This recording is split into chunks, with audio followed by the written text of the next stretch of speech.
오늘은 하나님 나라와 기도라는 제목으로 우리 하나님 말씀 우리 함께 나누고자 합니다.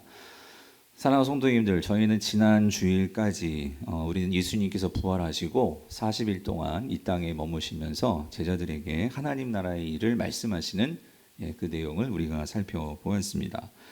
예수님은 자신의 십자가의 죽으심과 부활을 통해서 하나님 나라가 이제 이미 이 땅에서부터 시작이 되었고, 예수 그리스도를 믿는 자들은 누구나 이제 하나님 나라의 백성이요 자녀가 되어서 하나님의 보호와 하나님의 인도, 다스림을 받으면서 이 땅에서부터 살게 되었음을 주님께서 말씀하신 것을 우리가 보았습니다. 그런데 하나님 나라의 백성으로서 되었지만 이 땅에서 하나님 나라의 삶을 살기 위해서는 너희들이 이것이 필요하다. 주님께서 이것에 대해서 말씀하시는 것을 지난주에 살펴보았는데, 여러분 이게 뭐였죠? 뭐죠? 마스크를 쓰셔가지고 무슨 말인지 그 성령이죠. 너희가 이 성령을 기다려야 한다. 그래서 왜 성령을 기다리고 성령을 받아야 하면 성령은 우리에게 권능을 주시기 때문이다 하는 것을 지난주에 살펴봤는데요. 특별히 세 가지 성령이 주시는 권능을 말씀을 드렸어요. 첫 번째는 하나님을 아는 권능이었고, 두 번째는 죄를 이기는 권능이었고, 세 번째는 여러분 잘 기억하시네요. 고난을 이기는 권능을 주신다 하는 것을 우리가 살펴보았습니다.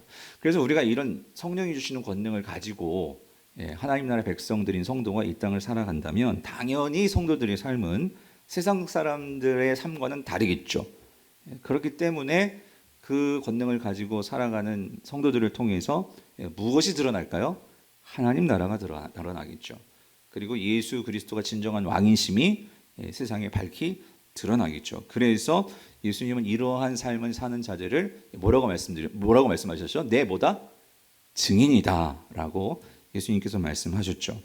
그래서 1장 8절을 다시 한번 보면은요, 우리 같이 한번 읽어볼게요. 1장 8절 시작. 오직 성령이 너희에게 임하시면 너희가 권능을 받고 예루살렘과 온 유대와 사마리아와 땅 끝까지 이르러, 자 뭐요? 누구 증인이요? 내 증인이요. 내 증인. 예수 그리스도의 증인이 된다라고 말씀을 하셨습니다.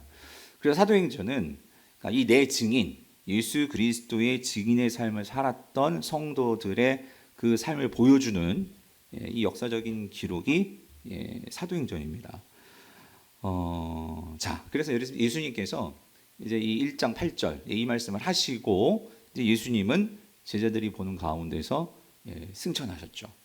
그래서 1장 9절을 보면, 이 말씀을 마치시고 그들이 보는데 올려져 가시니 구름이 그를 가리어 보이지 않게 하더라예요. 성도님들, 예수님이 이제 승천하시는 거예요. 그러면서 제자들을 떠나가시죠. 제자들이 이걸 보았겠죠? 제자들 앞에서 주님이 승천하셨으니까요. 그런데 이 모습, 주님께서 승천하시는 모습을 본 제자들의 심정은 어땠을까요? 여러분 앞에서 주님이 이제 승천하시는 걸 내 눈으로 보고 있어요. 여러분 어떠실 것 같아요? 네? 뭐 너무나 아무튼 놀랐겠죠. 근데 뭐가 제자들에게 어떤 마음이 확 왔을까요? 이거 아니겠어요? 야, 진짜 예수님이 하나님의 아들이셨구나. 그리고 진짜 그 예수님이 이제 모든 만물의 왕으로 이제 하늘에서 다스리시겠구나 하는 것을 그들이 확신하지 않았겠어요? 근데 그런 마음도 있지만 또 한편으로는 제가 이런 마음도 있었을 것 같아요. 주님이 이제 하늘로 쫙 올라가시면서 이제 점점 안 보이시는 거예요. 떠나가시는 거잖아요. 그런 떠나가시는 주님의 모습을 볼 때 어떤 마음이 들까요? 아쉽지 않았을까요? 특히 베드로는 더 있을 것 같아. 정말 죄송한 마음도 많고 한데, 이 땅에서 조금만 더 같이 계셨으면 맛있는 것도 사드리고 좋은 것도 보여드리고 내가 더 잘했을 것 같은데, 그렇게 떠나가시는 주님을 보면서 아쉬워하고 가슴 아파하지 않았을까. 그러면서 제자들은 넋이 나갔어요. 하늘만 쭉 보고 있는 거예요. 그러니까 이런 모습을 그 천사들이 이제 보고서 저희들이 그냥 그렇게 우두커니 있으니까 천사들이 이런 말을 합니다. 11절이죠. 이거 같이 읽어볼게요. 시작. 이르되 갈릴리 사람들아, 어찌하여 서서 하늘을 쳐다보느냐. 너희 가운데서 하늘로 올려지신 이 예수는 하늘로 가심을 본 그대로 오시리라 하였느니라요. 여기서 제가 색칠하는 거 어찌하여 서서 하늘을 쳐다보느냐. 이거는요 약간 그 톤이 뉘앙스가 질책이에요. 예, 그런 톤이에요. 그러니까 무슨 말이냐면 아니 왜 하늘만 바라보고 있느냐는 거죠. 정신 차려 지금 이거예요. 예. 그러면서 분명하게 말씀하시는 것은 이렇게 말씀하시죠.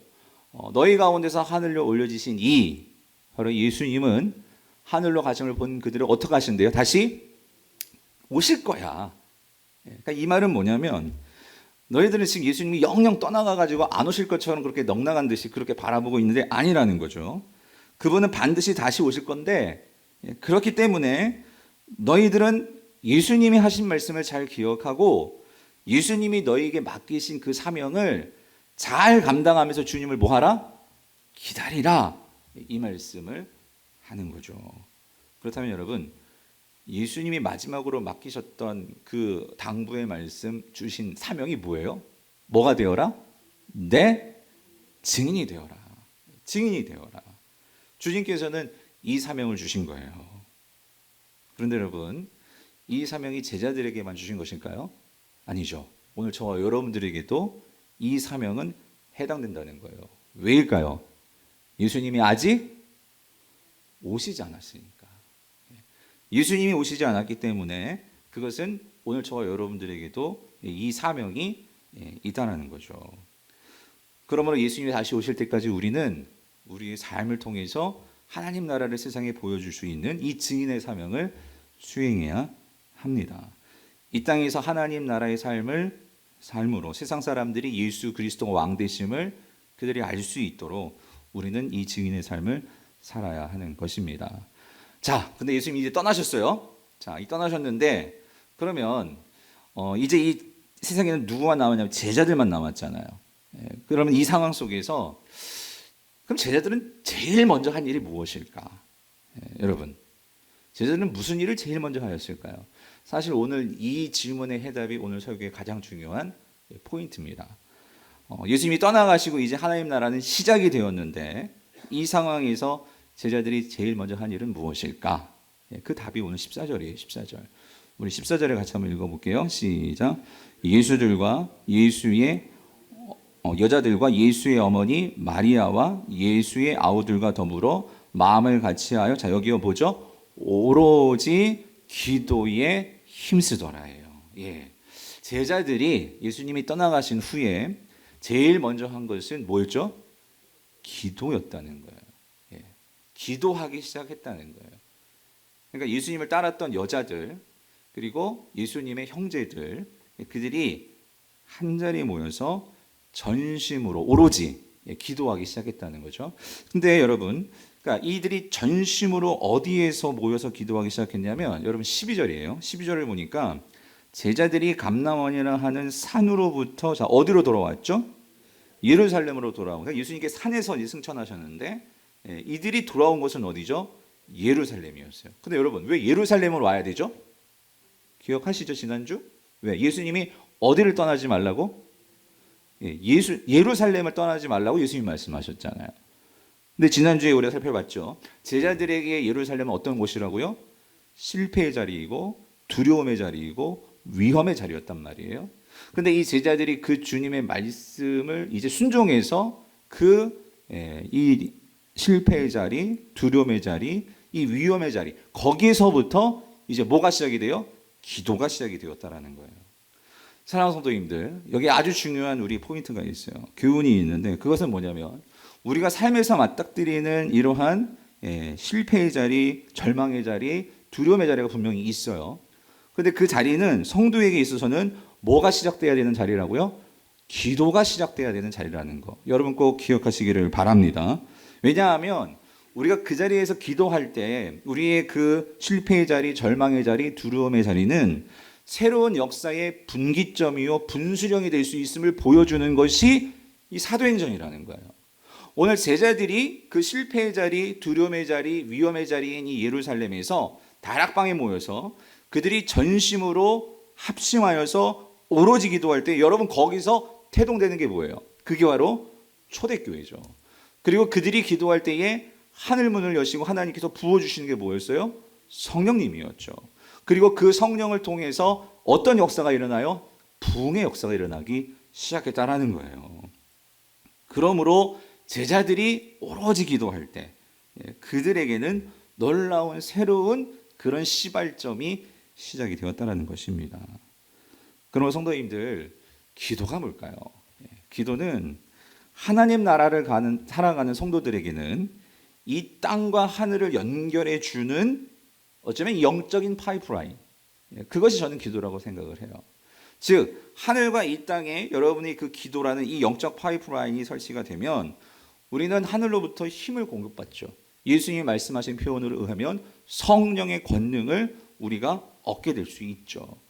그러므로 하나님 나라와 기도의 관계는요, 이건 결코 떨어져서는 제대로 기능할 수 없는 그런 필수 불가결의 관계가 하나님 나라와 성도의 기도의 관계라는 거예요. 즉 성도에게 기도가 없다면 하나님 나라의 삶은 제대로 구현될 수 없다라는 거예요. 그래서 여러분, 하나님 나라의 백성인 성도가 기도하지 않는다? 그것은 여러분, 어쩌면 그 성도는 하나님을 잘 모르고 있다라는 징표인 거예요. 더 나아가서는 그 하나님을 믿지 않는다는 것일 수도 있어요. 기도 없는 믿음은요, 하나님과의 이 생명력 있는 관계가 결여된 죽은 믿음이라는 거예요. 반대로 성도가 기도한다면 그것은 자신의 힘을 뛰어넘어서 하늘의 힘으로 사는 것을 보여주는 것이 기도하는 삶이고, 하나님의 다스림을 내가 받고 있다는 것을 나도 느끼고 세상에 보여주는 것이 기도의 삶이라는 거예요. 그러므로 기도는 하나님을 향한 믿음의 표현이고 동시에 하나님을 사랑하는 행위라는 거예요. 이러한 이유로 여러분, 예수님은요, 이 땅에 계실 때 상당히 많이 제자들에게 강조하면서 가르쳐 주셨던 것이 뭐냐면 기도였어요. 그리고 더 나아가서 주님은 제자들의 직접 자신의 삶으로 보여준 것도 기도하는 삶이었죠. 여러분, 이 마태복음이요, 이 5장부터 7장은요, 우리가 너무나 잘 아는 이것을 산상수훈이라고 하잖아요. 근데 이 산상수훈은 예수님의 설교인데 산에서 특별히 제자들에게 가르쳐 주신 설교예요. 그런데 이 산상수훈의 설교의 그 내용, 핵심 내용이 뭐냐? 그것은요, 하나님 나라로서 이 땅에 임한 그 하나님 나라를 살아가는 성도들의 삶의 모습은 어떠한가? 하나님 나라를 사는 삶의 방식은 뭔가 하는 것을 가르쳐 주시는 내용이 이 산상수훈이에요. 그런데 이 산상수훈의 가장 중심에 위치하고 있는 내용이 뭐냐면, 그게 여러분이 잘 알고 계시는 뭘까요? 주기도문이라는 거예요. 주기도문. 여러분, 여기 아주 중요한 의미가 있어요. 예수님께서 이 산상수훈, 하나님 나라 백성들의 삶을 가르쳐 주시면서 그 중심에 주기도문을 넣어 놓으신 그 이유는 뭘까? 그것은요, 하나님 나라 백성은 하나님 나라의 삶을 살기 위해서는 아무리 이것을 많이 알고 머릿속에 외운다, 팔복을 외운다, 여러분 그거보다 더 중요한 것은 이 삶을 살기 위해서는 그 중심에 뭐가 항상 있어야 되냐면, 뭐가 있어야 될까요? 뭐 하는 삶? 기도하는 삶이 반드시 있어야 한다는 거예요. 그래서 여러분, 이 주기도문이 가르쳐 주시는, 주기도문이 말하는 그 핵심도 뭐냐면 그것은 하나님 나라를 위한 기도죠. 그래서 여러분이 주기도문을 보시면 그 주기도문은 이 땅에 하나님 나라가 임함을 통해서 나의 욕심, 나의 야망, 즉 나 중심적인 이 모든 것은 죽고 하나님 나라와 우리를 위한, 즉 공동체를 위한 기도가 바로 이 주기도문에 있다라는 거예요. 그래서 여러분, 우리 마태복음 6장 9절부터 13절을 보면, 이걸 하나로 다 넣으려고 좀 글이 좀 작지만 여러분, 이게 주기도문이죠. 근데 여러분, 이거 다시 한번 읽어볼까요? 같이 시작. 그러므로 너희는 이렇게 기도하라. 하늘에 계신 우리 아버지여, 이름이 거룩히 여김을 받으시오며 나라가 임하시오며 뜻이 하늘에서 이루어진 것 같이 땅에서도 이루어지이다. 오늘 우리에게 일용할 양식을 주시옵고 우리가 우리에게 죄 지은 자를 사하여 준 것 같이 우리 죄를 사하여 주시옵고 우리를 시험에 들게 하지 마시옵고 다만 악에서 구하시옵소서. 나라와 권세와 영광이 아버지께 영원히 있사옵나이다. 아멘이에요. 한 가지 우리가 이제 요즘 새벽 기도하면서 이 주기도문을 외우기 시작했거든요. 예, 왜 그러냐면 이 주기도문을 이제 우리 성도님들에게 정말 강조하기 위함도 있고요. 또 한 가지는 이제 여러분들이 좀 이걸 바꿔서 외우셨으면 좋겠어요. 뭐냐면 우리가 예전에 외웠던 막 대개 나라와 권세와 영광이 있는 거 있잖아요. 그 예전에 그 개역 한글판 성경을 그대로 외운 건데 솔직히 좀 고어가 많고 좀 어미들이 좀 자연스럽지는 않아요. 그래서 이 개역 개정판으로 이제 우리 새벽 예배 때도 여러분들이 이제 우리가 맞춰서 그렇게 암송했으면 좋겠어요. 그래서 여러분 이번 한 주간은 주기도문 하실 때 요 마태복음 본문 성경 그대로 우리가 외우고 있는 거거든요. 그래서 그렇게 외우셨으면 좋겠는데, 자 이제 각설하고, 자 여러분 여기에서 가장 중요한 핵심, 주기도문의 가장 중요한 핵심은 10절입니다. 10절이에요. 그래서 이거 하나하나는 제가 이제 다음 주에 이 주기도문의 내용을 설명하겠고요. 핵심만 좀 보면은, 그러니까 주기도문은 총 6개의 강구인데 앞에 3개는 하나님 나라를 위한 강구이고 뒤에 3개는 이것도 중요해요. 나를 위한 강구가 아니라 우리를 위한 강구라는 거예요. 그래서 여기에 나라는 단어 없어요. 첫 번째는 하나님 나라를 위해서 기도하고, 그리고 하나님 나라에 속한 그 백성들인 교회, 우리를 위한 기도가 뭐냐면 그게 바로 주기도문이라는 거예요. 그래서 여러분 예수님께서 제자들에게 이 산상수훈을 말씀하시면서 주기도문을 가르쳐 주신 그 목적과 이유는 뭐냐면 이겁니다. 우리가 하나님 나라를 살기 위해서는 첫 번째로 죽어야 하는 게 뭐냐면요, 내 자아입니다. 내 뜻과 내 욕망과 내 욕심과 이것들이 죽어야지만, 그래야지만 드러나는 삶이 뭐냐면 하나님 나라의 삶이라는 거예요. 그래서 이 주기도문은 그런 하나님의 통치가 나를 압도함으로 오늘 그 하나님 뜻에 굴복하고 그 하나님의 뜻이 드러나고, 그리하여서 나중심적인 삶이 아니라 하나님 나라의 백성들을 위한, 하나님을 사랑하고 이웃을 사랑하는 우리를 위한 기도로 나아가는 그 기도가 주기도문이라는 거예요. 예수님은 제자들에게 이거를 훈련하라는 거예요. 너희 기도를 통해서. 그러므로 여러분 기억하세요. 기도의 절정은 내 뜻을 관철시키는 것이 사실은 기도의 절정은 아니에요. 기도의 절정은 자기 뜻을 꺾고 하나님의 뜻을 받아들이는 것이 기도의 핵심입니다. 자기 뜻을 꺾을 때 비로소 보이는 게 뭘까요? 하나님의 뜻입니다. 하나님의 나라가 보이는 거예요. 내가 죽어야 하나님 나라가 임한단 말이죠. 하나님의 다스림을 받을 수 있다는 거죠. 그래서 성도에게 필요한 것이 뭐다? 기도라는 거예요. 기도. 성도님들 저 알아는 말씀이죠. 여러분 데살로니가전서 5장 10절이 뭐냐면 바울이 이렇게 얘기했어요. 어떻게 기도하라? 쉬지 말고 뭐예요? 기도하라요. 근데 여러분 생각해 보셨어요? 아니 왜 바울이 쉬지 말고 기도하라고 말하는 그 이유는 무엇일까요? 사실 그거는요, 그만큼 우리가 꺾기 힘든 게 뭘까요? 내 주장이라는 거예요. 나의 뜻이라는 거예요. 내 자아를 이기는 것이 결코 쉽지 않아요. 그래서 사도 바울은 뭐라고 얘기하고 있냐면 쉬지 말고 기도하라는 거예요. 즉 나의 뜻을 꺾을 수 있는 길은 오직 기도뿐인데, 그 내 뜻을 꺾기 위해서는 우리가 어떻게 해요? 항상 하나님 앞에 나아가서 그 하나님의 통치와 다스림을 구하면서 그 하나님의 뜻을 받아들일 때만 우리가 나의 뜻이 꺾여지기 때문에, 그래서 바울은 뭐 하지 말고 기도하라고요? 쉬지 말고 기도해라. 그거를 말씀하신 거예요. 뿐만 아니라 여러분 예수님도 그 마지막에 겟세마네 동산에서 당신께서 그 땀방울이 핏방울이 될 정도로 그렇게 간절히 기도하시면서 그 모습을 제자들에게 보이시면서 제자들에게 주신 말씀이 뭐예요? 여러분 누가복음 22장 46절 뭐라고 말씀하세요? 이르시되 어찌하여 자느냐? 시험에 들지 않게 일어나 뭐 하라고요? 기도하라. 그게 무슨 말이냐면 이거 우리에게 적용하면 이런 거예요. 여러분 요즘같이 정신없고 바쁘고, 여러분 그 얼마나 많은 것들이 우리의 시간과 생각을 이 세상에 빼앗아 갑니까? 그러므로 이 세상에서 우리가 정말 기도를 최우선순위에 두지 않으면요, 여러분 우리 절대로 계속 기도할 수 있는 시간 없습니다. 저도 마찬가지고 여러분도 마찬가지일 거예요. 우리가 그냥 이렇게 생략하고 지나가는 게 기도죠. 그런데 예수님은 시험에 들지 않게 기도해라. 이 말은 어떤 의미? 이렇게 해석할 수 있는 거죠. 우리는 의도적으로 이 세상 앞에서 대항하고 나를 꺾기 위해서 우리가 의도적으로 뭘 해야 된다는 거예요? 기도를 해야 된다는 거예요. 예. 기도를 연습하고 기도를 훈련해야 한다는 거죠.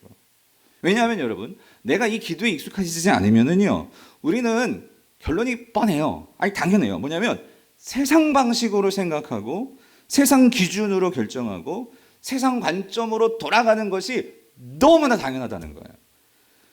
그래서 여러분, 우리가 기도하지 않으면 어떻게 될까요? 우리는요, 분노하기 쉽고요, 절망하기 쉽고, 원망하기 쉽고, 우리 안에서 쓴뿌리가요, 꿈틀꿈틀 솟아나는 게 되는 것이 당연하다는 거예요. 세상 사람들과 전혀 다를 바 없는 삶을 살게 된다는 거죠. 이건 여러분, 저도 여러분도 다 이거 인정하는 거 아니에요? 그런데 여러분, 우리가 무엇으로 이 세상과 싸워서 이기겠냐는 거예요.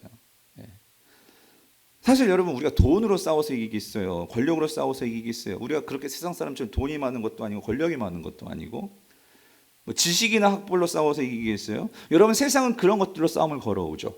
그것이 없으면 우리는 막 눌러버리죠. 무시하고. 그런데 여러분, 이거 아세요? 우리는 그들보다 뛰어날 수 있는 거 분명히 하나 있어요. 그건 뭐냐면, 기도하는 사람보다 여러분 사실 많은 것을 가진 사람은 없습니다. 기도하는 사람보다 더 지혜로운 사람은 없습니다. 왜냐하면 기도하는 사람은 뭐 갖고 싸우냐면, 아까 하늘과 땅에 뭐가 설치된다고요? 영적인 파이프 라인이요. 즉 하늘의 힘을 가지고 싸우는 사람이 누구냐면 그게 하나님 나라의 백성이죠. 예. 이것은 세상 사람들이 결코 얻을 수도 없고 가질 수도 없는 거죠. 여러분, 16세기 스코틀랜드 종교개혁자 이 존 낙스가, 그는 기도의 사람이었죠. 그러니까 그를 영국 메리 여왕이 엄청나게 핍박을 했어요. 근데 이 기도하는 사람 존 낙스를 두고, 우리가 너무 잘 아는 말씀이죠. 메리 여왕이 뭐라고 얘기했냐면 이렇게 얘기했죠. 나는 1만 군대보다도 존 낙스의 기도가 더 무섭다. 그러니까 가진 것도 없고 군대도 없는데 존 낙스가 뭐로 그렇게 당당하냐는 거예요. 뭐로 그 권위로 이 영국 여왕을 누릴 수가 있냐는 거죠. 뭐죠? 조금 기도빨이라는 거였죠, 여러분. 기도 힘이라는 거죠. 기도의 힘. 그러므로 여러분, 우리가 이 하나님 나라의 다스림을 받고 통치를 누린다, 그러니까 이런 삶을 가지고 세상을 살기를 원한다, 그러면 여러분, 너무 간단한 결론인데도 이게 안 되는 거죠. 뭐가 있어야 되냐면, 삶에 뭐가 있어야 돼? 기도의 시간이 있어야 한다는 거예요. 기도의 시간. 여러분이 단 10분이라도 우리가 정말 하나님을 아버지라고 부르고, 그리고 하나님의 사랑을 생각하고, 그리고 하나님의 성품을 의지하면서 우리가 하나님의 다스림을 구하는 기도를 한다면, 여러분, 이거는 능력이 된다는 거예요. 여러분, 매일 10분 기도하는 거 여러분 쉬울 것 같죠? 여러분, 처음 기도하시면 10분도 어려울 거예요. 근데 여러분, 의도적으로 앉아 있으셔야 한다는 거예요. 그리고 처음 기도를 해도 목사님 뭘 위해서 기도할지 모르겠어요. 근데 왜 기도할 게 없어요? 주기도문을 외우세요. 주기도문을. 근데 다음 주에 이제 우리가 같이 말씀을 나누겠지만, 주문처럼 외우라는 소리가 아니고, 다른 뭐 이런 어떤 다른 종교처럼 막 주문처럼 막 이렇게 샬라샬라 외우는 게 아니고, 그 단어 의미 하나하나를 여러분이 생각하고 질문하면서 여러분이 기도하시라는 거예요. 그래서 여러분, 기도에 두 가지 종류가 있다는 거 아세요, 여러분? 성경에 말해주는 기도는 제가 이렇게 분류해 보니까 두 가지 기도가 있어요. 뭐냐면 유형의 강구형 기도가 있고요, 간구형, 그다음에 교제형 기도가 있어요. 그런데 여러분, 근데 대부분의 성도들이 무슨 기도하면 뭘 생각하냐면 이 간구, 요구, 기도를 그렇게만 생각을 하는데, 맞아요. 그러니까 간구형 기도는요, 우리가 하나님의 자녀가 되었기 때문에 하나님께 당당히 구할 수 있는, 이건 특권을 받은 기도예요. 그러므로 우리는 하나님께 이거 해주세요, 이거 주세요, 도와주세요, 이거 기도할 수 있어요. 근데 여러분, 한번 이렇게 생각해 보세요. 그런데 간구형 기도할 수 있는데 우리 아버지니까, 근데 우리가 맨날 간구형 기도만 한다고 생각해 보세요. 여러분의 자녀가 있는데 엄마 아빠한테 맨날 얘는 볼 때마다 돈 주세요, 이거 해주세요, 이거 해주세요, 맨날 이것만 얘기해. 여러분, 어떨 것 같으세요? 제가 좀 짜증나 죽겠어요. 우리 둘째 때문에. 맨날 뭐 이렇게 요구를 해 맨날. 근데 여러분, 부모는요, 때가 되면 해주고 싶죠. 때가 되면 그거 주고 싶고, 때가 되면 진짜 좋은 자전거 사주고 싶고 해고 싶어. 근데 맨날 자전거 사달래. 맨날 자전거 하는데 짜증나 죽겠어요, 여러분. 근데 여러분, 제가 그걸 무슨 생각을 했냐면, 하나님도 어쩌면 그럴 수도 있겠다. 그러니까 하나님은 짜증내고 저만큼 속이 좁으신 분이 아니기 때문에 그 정도는 아니겠지만, 근데 우리가 간구형, 그 간청할 수 있어요. 근데 거기만 머물러서는 안 된다는 거예요, 여러분. 예. 여러분 절대로 오해하지 마세요. 간구형 기도가 나쁜 기도가 아닙니다. 예. 해야 돼요. 해야 되는데 성도의 기도가 거기만 머물면 더 깊은 기도의 차원으로 나가지 못한다는 거예요. 그럼 뭐가 있어야 되냐면 교제형 기도가 있어야 된단 말이에요. 그냥 하나님 앞에요, 어떤 거 구하지 않고 그냥 가만히 앉아 있으셔도 돼요. 그냥 하나님만 생각하면서 하루에 5분만이라도 한번 앉아 계셔 보세요. 맨 처음에 5만 가지 잡생각이 다 들 거예요. 근데 이게 훈련이 필요하다니까요. 그러면서 10분, 20분 다른 거 아니에요. 그냥 하나님의 임재 속에 들어가는 거예요. 그러니까 하나님의 그 사랑 속에, 하나님의 그 신비한 그 넓으신 그 은혜 속에 들어가는, 잠잠히 앉아있는, 여러분 이 기도가 필요하다는 거예요. 여러분 예수님이 생전에요, 예수님은 하나님이신데 기도를 하셨잖아요. 왜 예수님은 뭘 가지고 그렇게 시도 때도 없이 기도를 하셨을까? 여러분 누가복음 22장 39절을 보면 이렇게 말씀하세요. 39절이요. 예수께서 나가사, 자 여기 뭘 따라? 이게 중요해요. 습관을 따라 감난산에 가시며 제자들도 따라갔더라. 왜 산에 가시냐면 주님은 기도하러 가시는데, 여러분 예수님은 평생을 습관을 따라 기도하셨는데 이 습관을 따라라는 그 의미가 뭘까요? 그것은 예수님은 습관을 따라 새벽이든지 뭐 저녁이든지 언제든지 시간이 나면 이 기도를 하셨는데, 여러분 이 기도가 무슨 기도일까요? 하나님 이거 해주세요, 이거 해주세요, 이런 기도였을까요? 물론 그것도 나중에 하시지만 주님이 하신 기도는 대부분이 무슨 기도였을까요? 교제형 기도였다는 거예요. 교제형 기도. 하나님과 이 친밀한 관계 속에서 하나님의 뜻이 무엇일까? 하나님께서 나에게 맡기신 이 뜻의 의미는 뭘까? 십자가는 뭘까? 예수님은 항상 그것을 하나님께 묻고 하나님의 답을 들으려고 하고 이런 삶을 사셨을 거예요. 여러분 그럴 때 당연하게 나의 삶에서 드러나게 되는 게 뭘까요? 하나님의 통치라는 거예요. 하나님의 다스림이 드러난다는 거예요. 이거를 아주 잘 보여주는 하나의 에피소드가 있죠. 사건이 있죠. 공간복음서에 나오는, 다 나와요. 뭐냐면 예수님께서 변화산에 올라가셨어요. 그런데 변화산에 올라가셨는데 산 밑에서는 어떤 일이 있었냐면 제자들이 한 아버지가 귀신 들린 애를 데리고 왔어요. 해가지고 얘 좀 쫓아내달라, 이 귀신 좀 쫓아내달라고, 내 아들 좀 살려달라고. 그러니까 제자들이 어떻게 했죠? 맨 처음에 믿습니다 하면서 이 귀신아 나가라 하면서 막 했을 거예요. 나갔어요? 안 나갔죠. 안 나가는 거예요. 그러니까 많은 사람들 앞에서 이런 망신도 없죠. 막 큰 소리 치면서 막 귀신아 떠나가라 했는데 안 나가니 어떻게? 이 완전히 이거 난감한 상황. 때마침 주님이 오셨어요. 주님이 그 귀신 쫓아내셨죠. 그러니까 제자들이 궁금한 거야. 아, 왜 그럴까? 왜 우리는 안 될까? 예수님 분명히 귀신아 나가라 하면 막 나가는데 아, 왜 우리는 안 되지? 그래서 조용히 사람들이 다 간 뒤에 모였어. 예수님께서 질문했죠. 예수님, 왜 우리는 안 되는 거예요? 그때 예수님께서 뭐라고 말씀하십니까? 29절 이르시되, 같이 읽어봐요. 뭐라고요? 기도 외에 다른 것으로는 이런 종류가 나갈 수 없느니라 하시니라요. 여러분 여기서 기도는 뭘 말할까요? 예수님이 말씀하시는 기도는 뭘까요? 해주세요 해주세요 이게 아니고 예수님 하셨던 평소에 보여줬던 그 기도 뭐죠? 하나님과의 그 교제를 통해서 하나님이 어떤 분이신지를 알고 하나님을 신뢰함으로 그의 삶 속에 하나님 나라가 가득 찬 사람이 그 귀신 앞에서 권위를 가지고 말할 때에 능력이 나타날 수 있는, 그것이 바로 뭐죠? 기도라는 거죠. 하나님과의 그러한 친밀한 교제와 연합 속에서 그 하나님의 다스림이 분명히 그 하나님 나라의 백성을 통해서 나타나는데 너희에게 그런 기도가 없다. 그런 기도가 필요하다. 주님은 이걸 말씀하시는 거죠. 사랑하는 성도님들, 우리가 무슨 재간으로 세상을 이길 수가 있겠습니까? 여러분 우리가 무슨 능력으로 내 욕심과 내 욕정과 내 이 욕심들을 이길 수가 있겠냐고요. 뭐로 이길 수가 있어요? 이건 하나님의 다스림이 있어야만 하죠.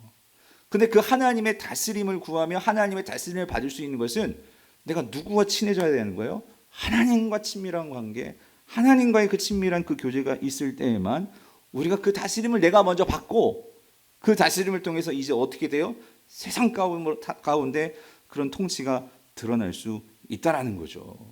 그러므로 여러분, 죄와 사탄을 이길 수 있는 것은 내 능력이 결코 아니죠. 세상을 이길 수 있는 유일한 방법은 기도인데, 그 기도는 먼저 내가 누구의 다스림을 받는 기도요? 하나님의 다스림을 받는 기도요. 여러분 우리 삶에 이것이 먼저 있어야 한다는 거예요.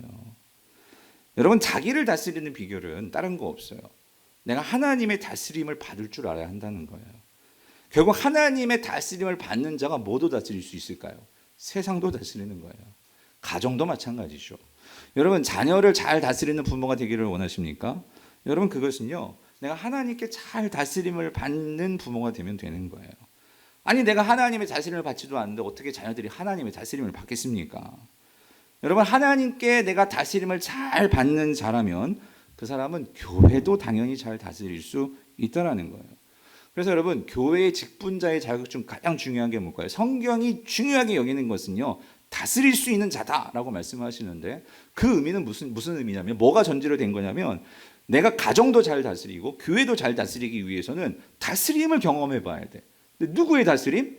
하나님의 다스림을 경험해 봐야 된다는 거죠. 그러므로 기도하는 사람만이 사실은 성경적으로 보면 여러분 제대로 된 리더가 될 수 있는 것이고, 하나님의 다스림을 받을 수 있어야지만 그 사람이 참된 하나님의 직분자도 될 수 있다는 거예요. 그래서 여러분 제가 우리 교회 우리 직분자 되신 성도님께 정말 간곡히 부탁드리고 싶은 것은, 여러분 기도하셔야 돼요.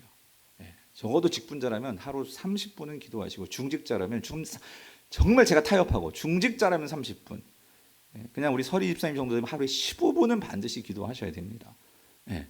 여러분 그래야 우리가 하나님의 다스림을 경험해 봐야 정말 어떻게 우리가 하나님 나라의 삶이 하나님의 통치와 다스림인데 그거를 나타내는 삶을 살 수가 있죠. 그리고 특별히 한 가지, 아까 그 제자들은 이제 교회를 다스리는 사람이 될 사람들인데 그들이 함께 모여서 기도하잖아요. 오로지 전심으로 합심하여서. 그래서 여러분 적어도 우리 교회 직분자, 중직 되신 성도님들이라면 제가 정말 부탁드리고 싶은 것은 이 교회와 하나님 나라를 위해서 우리가 합심해서 기도할 수 있는 자리를 여러분이 꼭 지켜줬으면 좋겠어요. 적어도 금요 기도회에 매달 나오시면 좋겠지만, 남자분들은 직장 때문에 또 우리 뭐 여러 권사님들 중에 남편이 안 믿기 때문에 여러 가지 상황들이 있죠. 한 달에 한 번은 여러분들이 결단하시고 하나님께 이 모든 상황이 더 나아지기를 여러분이 간구하시면서 그 공적인 기도의 자리에 나와서 함께 기도하시기를 바라요. 이거는 제가 뭐 우리 교회를 위해서, 당연히 교회를 위해서도 해요. 근데 중요한 것은 여러분을 위한 것이고, 여러분이 제대로 다스리는 삶을 살 수 있도록 하기 위해서 여러분 그만큼 기도의 자리가 중요하다라는 거예요. 아멘이 없네요, 여러분. 빨리 끝낼게요. 오늘은 여러분 말씀을 맺겠습니다.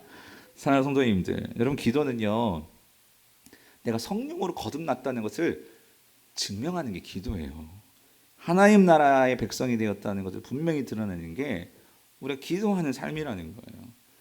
우리가 기도할 때 우리 안에 계신 성령님 우리가 의지하게 되는 것이고, 그렇게 성령님을 의지할 때 성령님은요 우리 안에서 하나님의 임재와 통치를 나타내신단 말이에요.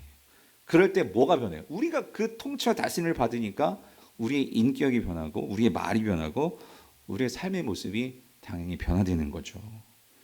그래서 필립 얀시가 기도라는 책에서 이런 말을 했어요. 신앙은 기도하는 만큼 자라고 신앙인의 인격도 기도하는 만큼 변화한다라고 필립 얀시가 말을 했어요. 사랑하는 성도님들, 오직 기도만이 내 삶에 하나님 나라가 임하며 하나님의 다스림의 삶으로 우리를 초대하는 바로 그것이 기도예요. 우리가 기도를 통해서 하나님의 다스림을 받을 때 아무리 우리의 삶이 지금 힘들고 불안하고 세상이 뭐라고 말을 해도 우리는 그 기도를 통해서 하나님이 주시는 위로와 힘을 분명히 받게 됨을 저는 확신합니다. 그리고 여러분이 세상을 분명히 이겨낼 줄 믿습니다. 매일의 삶에서 기도하시는 그런 성도님들 되시기를 여러분 간절히 바랍니다.